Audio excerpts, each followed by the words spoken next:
Hi everybody, welcome back to my channel. Today we're making a hot and sour chicken wonton soup or our dumplings.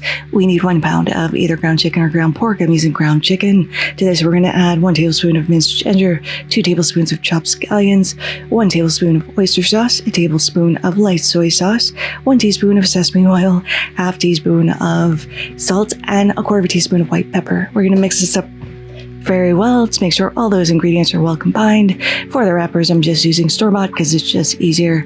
But we're going to wet the edges with a little water, add in about a tablespoon, half tablespoon of filling to the middle. Then we're going to seal this up as tightly as possible. We don't want these to explode when we go to boil them.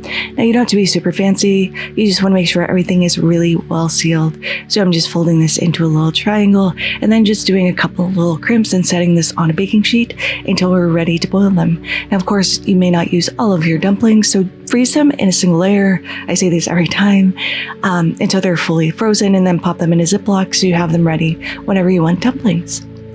So those are all formed. So over on the stove in a large stock pot, we're going to add 8 cups of chicken stock. And I've quartered 2 baby bok choys, and we're going to blanch this really quickly, about 3 minutes, to lock in that bright green and to soften them up a little bit, because you want a little crunch to your bok choy. So you're just popping these into the hot broth for only 3 minutes and then pulling them out and setting them on a little tray until we're ready to plate. And you see that gorgeous bright green color. Now to add some flavoring to our soup, we are going to add in 4 scallions chopped into 2-inch pieces, 2 teaspoons of garlic,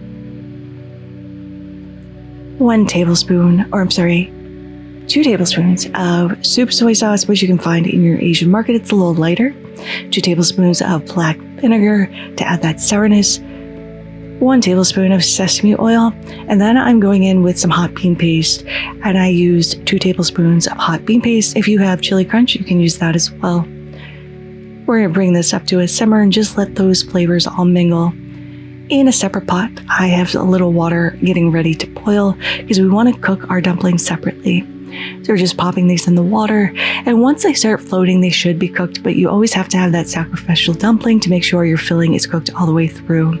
Once it's cooked, I just put this straight into the bowl that I'm going to eat out of because it's easier, plating with a little baby bok choy, and then spooning over this gorgeous broth. Now, when I made this, it actually snowed again in Brooklyn, so this was a perfect little soup for that cold, unexpected, snowy day. We're going to garnish with a little chopped scallion, and this is looking warm, comforting, and absolutely delicious.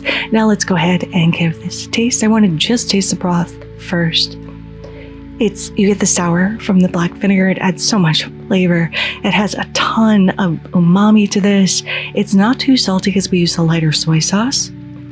Now let's go ahead and try a dumpling. The chicken itself is tender and juicy and has so much flavor. You really get that ginger coming through, as well as the earthiness from the oyster sauce. The bok choy is crunchy and fresh, and it makes you feel like you're eating something super healthy. But this is absolutely wonderful and exactly what I needed on this cold, wintry Brooklyn day. But there it is, hot and sour chicken wonton soup. I hope you all try to make this in your home. Thank you so much for spending some time with me today. I really do appreciate every single one of you. If you like this video, give it a like. If you loved it, please consider subscribing and hitting that notification bell because I put out new videos every Thursday. Thank you so much again. Until next time, happy cooking.